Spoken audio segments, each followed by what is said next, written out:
Hello everyone, welcome back to my YouTube channel. आज की video में हम प्रोफेशनल एथिक्स का शेड्यूल 2 स्टार्ट करने जा रहे हैं। लास्ट वीडियो में हमने शेड्यूल 1 किया था, आज हम शेड्यूल 2 स्टार्ट करेंगे। अगर आपने शेड्यूल 1 की वीडियो नहीं देखी है तो पहले आप उसको देख लीजिए, फिर आप यहाँ पे आना। तो चलिए शुरू करते हैं। पार्ट 1, शेड्यूल 2 का पार्ट 1। तो इसके लिए मैं आपको निमोनिक देता हूँ,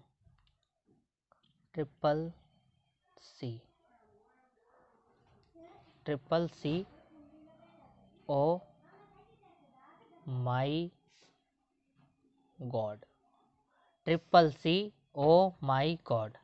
मैं पहले ही बता देता हूँ, ये मेरा निमोनिक नहीं है, ये सानिध्य सराफ सर का निमोनिक है। मैं बस आपको बता रहा हूँ। ट्रिपल सी ओ माई गॉड, इसका देख लेते हैं मतलब। पहला, confidentiality.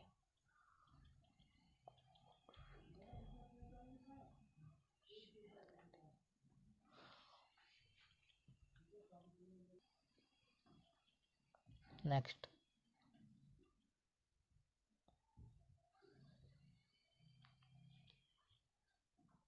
Certificate without examination.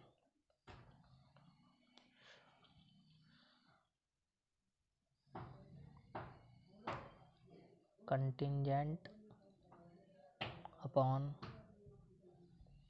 Future transaction.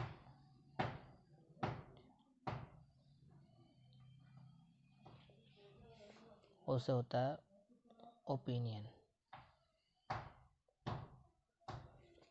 M से हो गया आपका, एम से आपके 2 हो गए।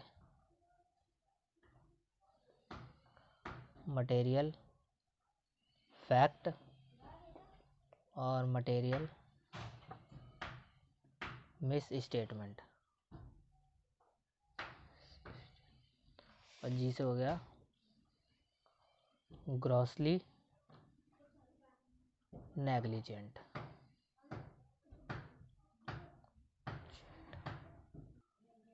तो ये हो गई आपकी फर्स्ट क्लॉज, ये हो गई आपकी सेकंड, ये थर्ड, ये फोर्थ, ये फिफ्थ, ये सिक्स्थ, ये सेवंथ। नेक्स्ट है इंफॉर्मेशन भी नहीं ली। स्टैंडर्ड्स भी कंप्लाई नहीं किए। लास्ट वन, क्लाइंट का पैसा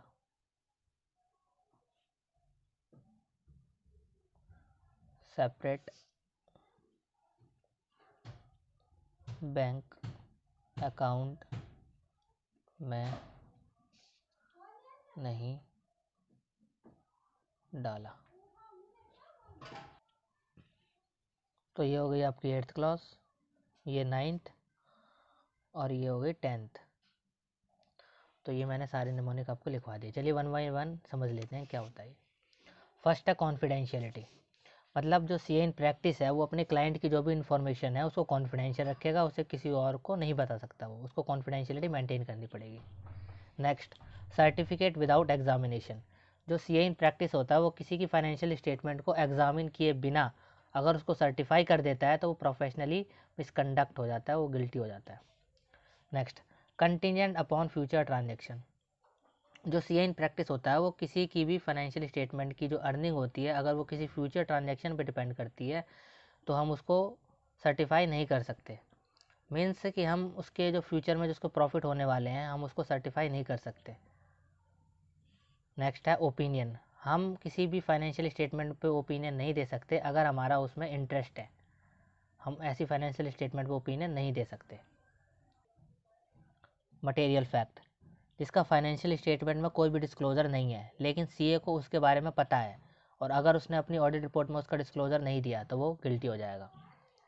मटेरियल मिस स्टेटमेंट, अगर सीए ने मटेरियल मिस स्टेटमेंट है, अगर उसको रिपोर्ट नहीं किया अपनी ऑडिट रिपोर्ट में, तो वो गिल्टी हो जाएगा। ग्रॉसली नेग्लिजेंट, ऑडिटर ने अपने काम करते समय कोई लापरवाही करी, ग्रॉसली नेग्लिजेंट रहा वो, अगर उसने काम लापरवाही से किया है, तो वो क्लॉज 7 में गिल्टी। नेक्स्ट, इन्फॉर्मेशन भी नहीं ली। अब इसमें देखिए क्या होता है, जब सीए ऑडिट करने जाता है तो अगर उसने सफिशिएंट इन्फॉर्मेशन नहीं ली है जो उसको लेनी चाहिए थी, फिर भी उसने ऑडिट कर दिया और ऑडिट रिपोर्ट भी इशू कर दी, तो उसको सफिशिएंट इन्फॉर्मेशन लेनी चाहिए थी लेकिन उसने नहीं ली, तो वह यहाँ पे गिल्टी हो जाएगा। अब इस क्लॉज में और नंबर 2 क्लॉज में बहुत कन्फ्यूज़न होती है, वो क्या होती है देखते हैं। यहाँ पर जो बात की गई है वो फाइनेंशियल स्टेटमेंट के बारे में बात की गई है कि अगर फाइनेंशियल स्टेटमेंट को एग्जामिन किए बिना उसने सर्टिफाई कर दिया तो यहाँ पे गिल्ट हो जाएगा क्लॉज 2 में। और क्लॉज 8 में फाइनेंशियल स्टेटमेंट की बात नहीं की गई है, यहाँ पर किसी भी चीज़ की बात की गई है। सपोज़ उसने वीकली मैगजीन को उसने सर्टिफाई कर दिया विदाउट सफिशिएंट इन्फॉर्मेशन लिए, तो क्लॉज 8 में वो गिल्टी हो जाएगा। नेक्स्ट, स्टैंडर्ड्स, अगर उसने स्टैंडर्ड्स ऑडिट को कंप्लाई नहीं किया तो क्लॉज 9 में। क्लाइंट का पैसा सेपरेट बैंक अकाउंट में रखना, अगर क्लाइंट ने सीए को अपना पैसा दिया है रखने के लिए, तो सीए उसको अपने पर्सनल एक्सपेंस में यूज़ नहीं करेगा, उसको सेपरेट बैंक अकाउंट में डिपॉजिट करा देगा। अगर उसने नहीं कराया तो वो प्रोफेशनली मिसकंडक्ट हो जाएगा, वो गिल्टी हो जाएगा। तो ये हो गया आपका पार्ट 1। अब करेंगे पार्ट 2। इसके लिए निमोनिक है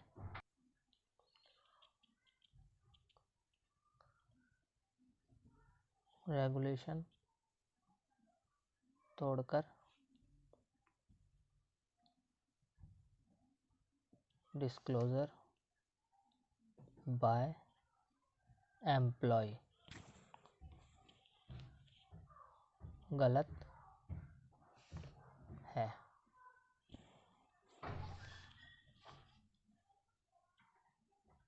आईसीएआई को झूठी बातें बोलकर मनी डिफॉल्केट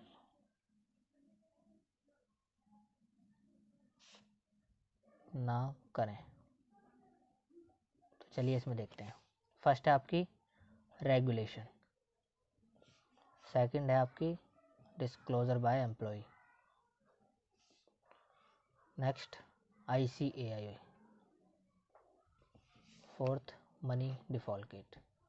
तो ये इसमें 4 क्लॉजेज हैं, चलिए इसको भी देख लेते हैं। रेगुलेशन तोड़कर, अगर किसी भी सीए ने, चाहे वो प्रैक्टिस में हो चाहे वो सर्विस में हो, उसने इस एक्ट के कोई भी प्रोविज़न, रेगुलेशन या फिर कोई भी गाइडलाइन का कंट्रावीन किया है, तो वो क्लॉज 1 में गिल्टी हो जाएगा। सिंपल है।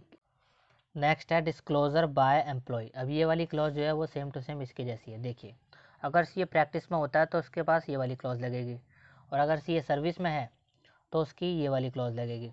सीए जो भी सीए सर्विस में है, अगर उसने कोई भी कॉन्फिडेंशियल इन्फॉर्मेशन उसके क्लाइंट के लिए है तो वो किसी को भी शेयर नहीं करेगा, उसको उसे कॉन्फिडेंशियलिटी मेंटेन करनी है। सिंपल सी। अगर सीए प्रैक्टिस में है तो इस वाली क्लॉज में गिल्टी, अगर सीए सर्विस में है तो इस वाली क्लॉज में गिल्टी। नेक्स्ट, आईसीएआई को झूठी बातें बोलकर, अगर आईसीआई ने सीए से कोई भी इन्फॉर्मेशन मांगी है और अगर उसने दी है लेकिन फॉल्स दी है सारी इन्फॉर्मेशन, तो वो क्लॉज 3 में गिल्टी हो जाएगा। नेक्स्ट, मनी डिफॉल्केट, अगर सीए ने किसी पैसे को गमन किया है, पैसे का गमन किया है, मनी को डिफॉल्केट किया है, तो वो यहाँ पे गिल्टी हो जाएगा। सिंपल, 4 क्लॉज थे, बहुत सिंपल थे। नेक्स्ट, पार्ट 3, इसमें सिर्फ एक ही क्लॉज है, 6 मंथ से ऊपर अगर आपको इम्प्रिजनमेंट होती है तो क्लॉज 1 में गिल्टी हो जाएगा। सिंपल। तो पार्ट 3 भी हो गया। तो चलिए एक बार रिवाइज कर लेते हैं। पार्ट 1 में सीए प्रैक्टिस वाले के लिए पार्ट 1, पार्ट 2 सीए जनरली, चाहे प्रैक्टिस में हो चाहे सर्विस में हो, कोई भी हो।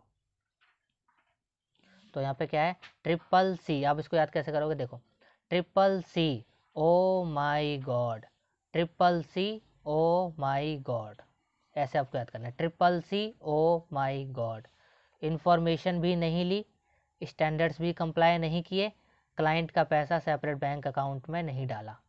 तो चलिए बोलिए।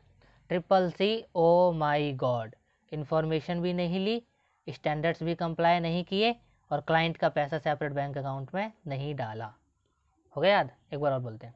CCC, ओ माई गॉड, CCC, ओ माई गॉड, इन्फॉर्मेशन भी नहीं ली, स्टैंडर्ड्स भी कंप्लाई नहीं किए और क्लाइंट का पैसा सेपरेट बैंक अकाउंट में नहीं डाला। तो आप इसको बार बार जितनी ज़्यादा बार बोलोगे आपको ये याद हो जाएगा। तो चलिए एक बार और बोलते हैं। CCC, ओ माई गॉड, इन्फॉर्मेशन भी नहीं ली, स्टैंडर्ड्स भी कंप्लाई नहीं किए और क्लाइंट का पैसा सेपरेट बैंक अकाउंट में नहीं डाला। तो आप इसको बार बार बोलिए, बार बार बोलिए, आपको याद हो जाएगा। नेक्स्ट पार्ट 2 में क्या है? रेगुलेशन तोड़कर डिस्क्लोजर बाय एम्प्लॉय गलत है। ICAI को झूठी बातें बोलकर मनी डिफॉल्ट ना करें। रेगुलेशन तोड़कर डिस्क्लोजर बाय एम्प्लॉय गलत है। ICAI को झूठी बातें बोलकर मनी डिफॉल्ट ना करें। तो अब इसको बार बार बोलिए, जितनी ज़्यादा बार बोलोगे उतनी बार आपको याद हो जाएगा। और पार्ट 3 तो बहुत ही सिंपल है, अगर एक ही क्लॉज है, 6 मंथ से ज़्यादा की इम्प्रिजनमेंट होती है तो क्लॉज 1 में आ जाता है। तो इसको बार बार बोलिए, आपको ये ज़रूर याद हो जाएगा। और शेड्यूल 1 तो हम कर ही चुके थे पार्ट 1 में, और पार्ट 2 में आपने शेड्यूल 2 भी कर लिया। तो आशा करता हूँ कि आपको ये समझ में आया हो और आपका प्रोफेशनल एथिक्स अच्छे से याद हो गया होगा आपको। तो आज के लिए इतना ही। अगर आपको वीडियो अच्छी लगी हो तो वीडियो को लाइक करें और चैनल को सब्सक्राइब करें और कमेंट करना ना भूलें। Thank you.